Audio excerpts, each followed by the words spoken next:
அரசு ஊழியர்களில் சி மற்றும் டி பிரிவு பணியாளர்கள் ஆசிரியர்களுக்கு 3000 ரூபாய் மிகை ஊதியத்தை பொங்கல் போனஸாக வழங்க முதலமைச்சர் உத்தரவு. தொகுப்பு ஊதியம், காலமுறை ஊதியம் பெறும் பணியாளர்களுக்கு 1000 ரூபாய் வழங்கவும் ஆணை.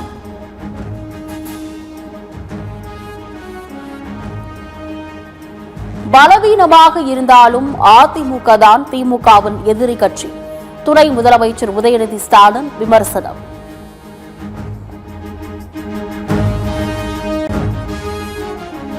ஆங்கில புத்தாண்டின் முதல் நாளில் ஆபரண தங்கம் விலை சவரனுக்கு 320 ரூபாய் குறைந்தது. சென்னையில் ஒரு சவரன் ஆபரண தங்கம் 99,520 ரூபாய்க்கு விற்பனை.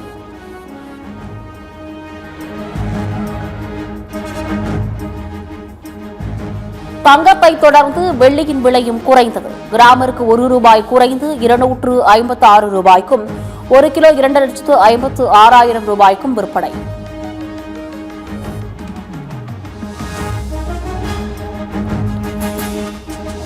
நெல்லை, கன்னியாகுமரி, விருதுநகர் மாவட்டங்களில் மினி டைடல் பூங்கா கட்டுமான பணிகளை மேற்கொள்ள டெண்டர் கோரியது தமிழ்நாடு அரசு. 3 நகரங்களிலும் 3 தளங்களுடன் தலா 37 கோடி செலவில் மினி டைடல் பூங்கா அமைக்கப்பட உள்ளது.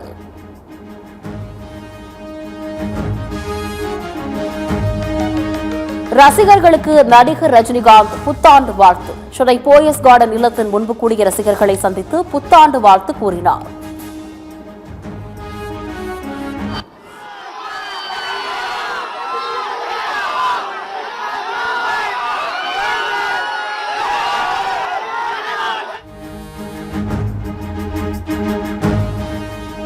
மூலதன செலவிற்கான 1.66 லட்சம் கோடிக்கும் கூடுதலாக வாங்கப்பட்ட 2.20 லட்சம் கோடி கடன் என்ன ஆனது? தமிழ்நாடு அரசுக்கு பாமக தலைவர் அன்புமணி கேள்வி. திமுக ஆட்சியில் ரவுடிசம் அதிகரித்துள்ளதாக வி.கே. சசிகலா கடும் குற்றச்சாட்டு. வரும் தேர்தலில் மக்கள் சரியான பாடம் புகட்ட வேண்டும் என்றும் பேட்டி. பிப்ரவரி 1ஆம் தேதி முதல் ஒரு சிகரெட் விலை 18 ரூபாயிலிருந்து 72 ரூபாயாக உயரும் என தகவல். புதிய மசோதாவின்படி மெல்லும் புகையிலைக்கான வரியும் 25% 82% உயர உள்ளது. அமெரிக்காவில் ஆங்கில புத்தாண்டு 2026 பிறந்தது.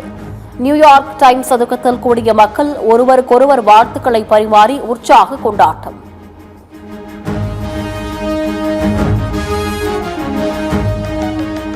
ஆட்டம் பாட்டம் கொண்டாட்டத்துடன் தொடங்கிய புத்தாண்டு நேர்மறை எண்ணங்களோடும் எதிர்பார்ப்புகளோடும் 2026 உற்சாகமாக வரவேற்ற பொதுமக்கள்.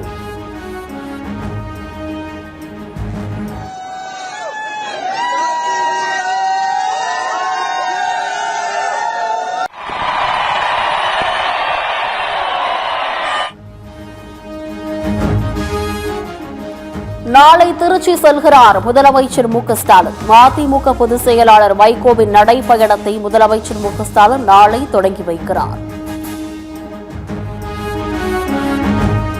வெளிநாடுகளுக்கு சிறு பார்சல்கள் அனுப்புவது இன்று முதல் நிறுத்தம். பதிவு செய்யப்பட்ட சிறு பார்சல்களை வெளிநாடுகளுக்கு அனுப்புவது உள்ளிட்ட சில சேவைகளை நிறுத்துவது இன்று முதல் அமலுக்கு வந்தது.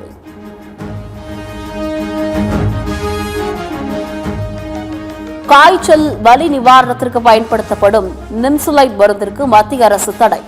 100 மில்லிகிராமிற்கு மேல் நிம்சுலைட் கொண்ட அனைத்து வாய்வழி மருந்துகளும் தடை செய்யப்படுவதாக அறிவிப்பு. ஹாலிவுட்டின் ஓஷன்ஸ் 11 பட பாணியில் ஜெர்மனியில் வங்கியிலிருந்து 314 கோடி ரூபாய்க்கு அதிகமான நகை, பணம் கொள்ளை. தொழில்முறை கொள்ளையர்கள் ஈடுபட்டிருக்கலாம் என்ற கோணத்தில் போலீசார் விசாரணை. இந்தியா மற்றும் இலங்கையில் வரும் பிப்ரவரியில் தொடங்க உள்ள T20 உலகக்கோப்பை தொடர். மிச்சல் மார்ஷ் தலைமையிலான ஆஸ்திரேலிய அணி அறிவிப்பு.